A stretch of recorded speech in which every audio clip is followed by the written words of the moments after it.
If at best it's going to be 99th on the how to make money list. We're skipping all the things we love. We're skipping all the begging. We're skipping all the ass kissing. We're going straight to the bag from the jump.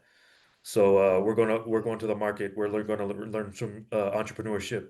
We're going to learn some real estate. We're going to learn some stock options, and then maybe if the first 98 ways of making money don't work, then maybe we'll go shine up our resumes and send out 4,000 of them.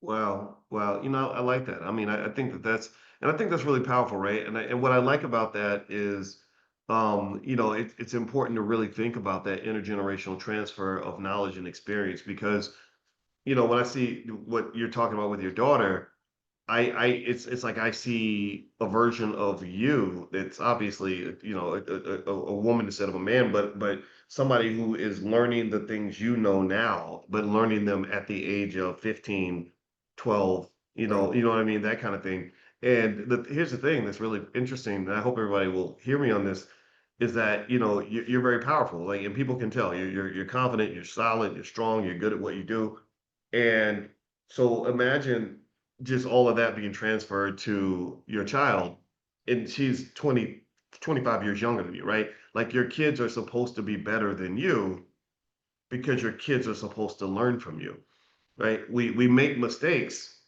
so that those mistakes are not just wasted energy. That's what happens. A lot of times we make a mistake and we're ashamed of it, and no one else benefits from the mistake. But that loss can be capitalized. It can be actually seen as an investment, right? Okay, I made a mistake, so you don't have to make a mistake. Like I was explaining last night to a brother. He was asking me, do you drink? He offered me some scotch or something, and I said I don't drink. He said, you don't drink? Why not? I said, well, because I had a lot of alcoholics in my family, and the biggest thing they did for me was they said, stay away from this. This will be one problem you'll never have in your life, right? And I don't judge people that drink, but it was a gift to me that they gave me, in the middle of their challenges with alcoholism. I got a lot of alcoholics in the family, right?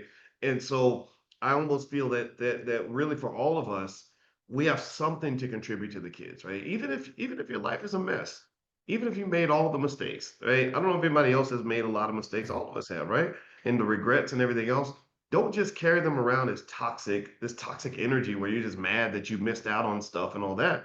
Transfer that to the kids and just say, okay, don't do what I did. My grandmother, another thing, my grandmother, who's the Panther, Felicia, she actually one of the best things she ever told me was she said, I spent 30 years working a job that I hated.